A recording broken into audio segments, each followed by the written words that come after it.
Silakan Pak Ludong, apa kabar Pak? Senang melihat Bapak lagi. Ya. Ini malam ini temanya ini Pak, banyak perceraian kabarnya Pak. Iya. Tapi gimana menyikapi ini? Tadi sempat disinggung, jangan-jangan pendeta yang salah katanya. Silakan Pak. Salam ya, terima kasih Pak Edi, Bapak Pendeta ya, Pak Pendeta Pray ya tadi. Retondi. Dan juga Pak Pendeta Edi dan semuanya Pak Pendeta Naik ya dari Samping. Semuanya yang diberkati Tuhan. Saya sebenarnya mau mendengar aja, tetapi saya sangat terkesan dengan kemarin waktu kebaktian Natal Kementerian Lingkungan Hidup dan Kehutanan. Sangat terkesan oleh khotbahnya Pak Pendeta Aryono, itu temannya Pak Edi Liperda itu. Ya. Dan sangat relevan yang disampaikan oleh Pak Pendeta Francis Pray tadi, bahwa kasih ya. Jadi kasih itu satu, sumbernya dari mana? Dia bilang ya, di Alkitab dinyatakan bahwa Tuhanlah sumber kasih itu, artinya firman Tuhan ya. Kemudian kita di hati ini banyak kosong sudah kasihnya gitu. Karena apa? Karena banyak faktor ya. Kasih ini menjadi hilang, mengalami degradasi sebetulnya di dalam hati kita, menjadi mengalami pengurangan atau degradasi atau kekosongan.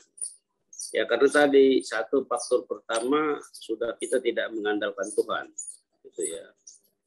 Kita kehilangan jati diri bahwa sumber kasih itu adalah Tuhan. Kenapa kita mencari sumber kasih di luar? Kasih di luar itu misalnya teknologi. Sekarang ada orang yang bisa berjam-jam cuma memandang handphonenya aja gitu ya. Sementara mungkin suami istrinya di samping dan seterusnya dia nggak peduli kan begitu. Itu faktor teknologi juga. Kemudian yang kedua saya pikir faktor komunikasi. Ya tadi komunikasi kita tuh menjadi tidak intens. Karena kita berkomunikasi lebih intens dengan devices yang kita punya. Alat-alat komunikasi yang kita punya. Seperti komputer, handphone, pekerjaan, dan sebagainya. Sehingga kita jadi lupa. Kemudian juga sebetulnya faktor-faktor eksternal yang lain. Seperti kalau kita lihat program-program di media sosial, media cetak elektronik kita, kecenderungan sangat tidak mengeducate kita semua. Coba kalau kita nonton yang namanya program BBC London, NHK Jepang, kemudian program-program CNN dan lainnya, mana ada urusan namanya apa tuh? Kalau di Indonesia tuh infotainment lah, macam-macam lah, semacam itu. Yang diekspos itu seperti itu gitu loh di media-media kita, sehingga itu bisa menjadi sumber inspirasi gitu bagi orang yang suka nonton itu. Kemudian juga pergaulan di sekitar kita. Di tengah pergaulan apalagi di kota besar seperti Jakarta ini. Di sekitar kita itu kan godaan-godaannya sangat kuat. Godaan-godaan yang sangat hidup pragmatis, hidup yang sifatnya hedonis, hidup yang sifatnya koruptif gitu ya. Hanya untuk tadi mendukung budaya hidup kita gitu ya. Gaya hidup kita yang terkesan kalau tidak punya tidak punya mobil, tidak punya alat komunikasi canggih dan sebagainya, kita tuh tertinggal. Kemudian kalaupun kita menggunakan alat-alat itu untuk hal yang positif, sebenarnya nggak jadi masalah. Tapi mungkin perlu disurvei. Informasinya kan data misalnya data jumlah pemilik handphone di Indonesia itu bahkan melebihi jumlah penduduk Indonesia.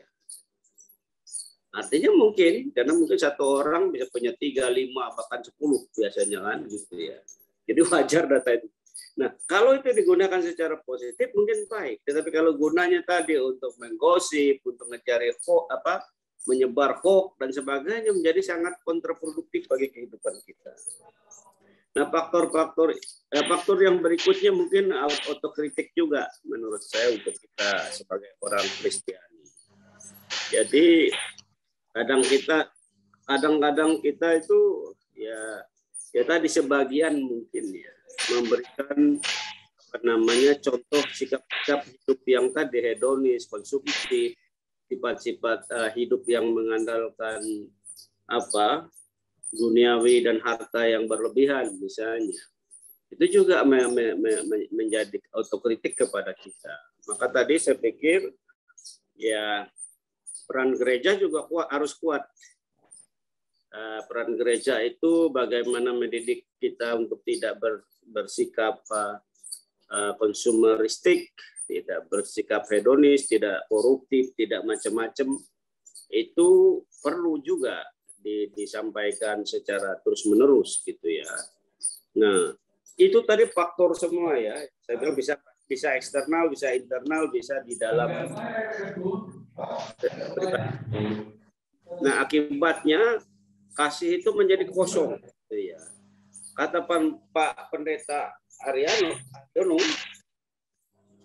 mau memberi kasih seperti apa kalau kita sendiri kosong di dalam hati kita. Jadi seorang itu memberi sesuatu kalau ada, kan begitu.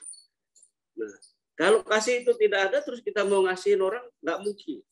Mengasihi istri mungkin nggak mungkin, anak dan seterusnya nggak mungkin. Karena kita sendiri nggak punya kasih tadi. Kasih dalam hati itu menjadi sangat terdegradasi. Nah, caranya bagaimana mengisi kasih itu kembali ya tadi mungkin back to Tuhan ya, kembali ke sumber kasih itu sendiri, yaitu firman Tuhan dan bagaimana kita menjalankan firman itu dalam hidup kita hari lepas hari, menunjukkan contoh.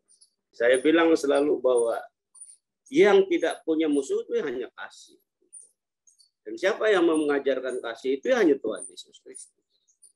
Saya kira itu, mohon maaf kalau ada yang tidak berkenan. Mudah-mudahan Tuhan Yesus memberkati kita semua. Tapi prinsipnya tidak ada manusia yang tidak berdosa. Hanya Tuhan yang tidak berdosa. Saya kira demikian. Salam, Tuhan Yesus berkati. Terima kasih Pak. Gitu masih sama seperti yang dulu. Ya, dan kami ucapkan happy wedding anniversary. Semoga selalu berbahagia, diberkati Tuhan. Ya. Amin, amin. Amin.